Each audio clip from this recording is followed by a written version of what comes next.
ASIGI tara amasung tara mathoigi LONNABA AHING THIBA KHANGDANA LEIRAKLABA MATUNG HOUKHIBA TANG tara taret ki AYUKTA SAMUROU MAKHA LEIKAI NAOREM MANING NAMBUL TUREL MAPAL da SHINA PHANGKHIBA PAOBITEK MAYAI LEIKAI dagi Chesam Abdul Kadir gi Ashiba Hakchang Ngasi Rims ki Meerel Shang Dagi Loukhre Chesam Abdul Kadir gi thawa yaudraba hakchang louba lakpa duda yaurakhiba ASIGI co-convener Thongkhong Mayum Mahibur Rahman na hai JSina Manipuri gi governor da myarasigi man accused phabiduna ahakpa chairak pibiu haina takshinkhiba do thabak ton thokpiduna police na HOUKHIBA tang 22 da longjam khaba amadi myarasida chenaba myoi mapan phakhibadagi Chesam Abdul Kadir gi aroiba mathong mangam pangthoknaba mahaki thawa yaudraba hakchang asi lobani hiramasida JSina lenga ka yashinaba mata leitri karigumba Manipur police amadi mari leinaba authority na myarasige chumba langla langjel putoktuna marik chumba thabak paikhalaktrabadi JSina miyam ga loinana akan bakongjang changsingani haina pangna makha tana phongdokhi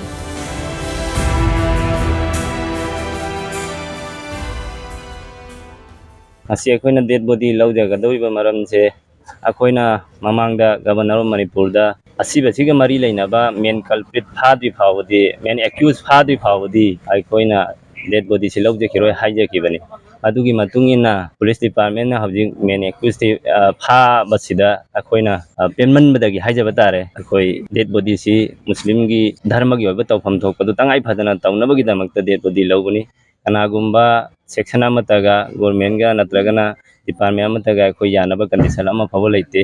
makhatana miyamgi ihul khangna police department na thabak si tawiraktragadi akhoi miyam ga tanaraga akan bakhongjang changselakpa yai haina dumai thambe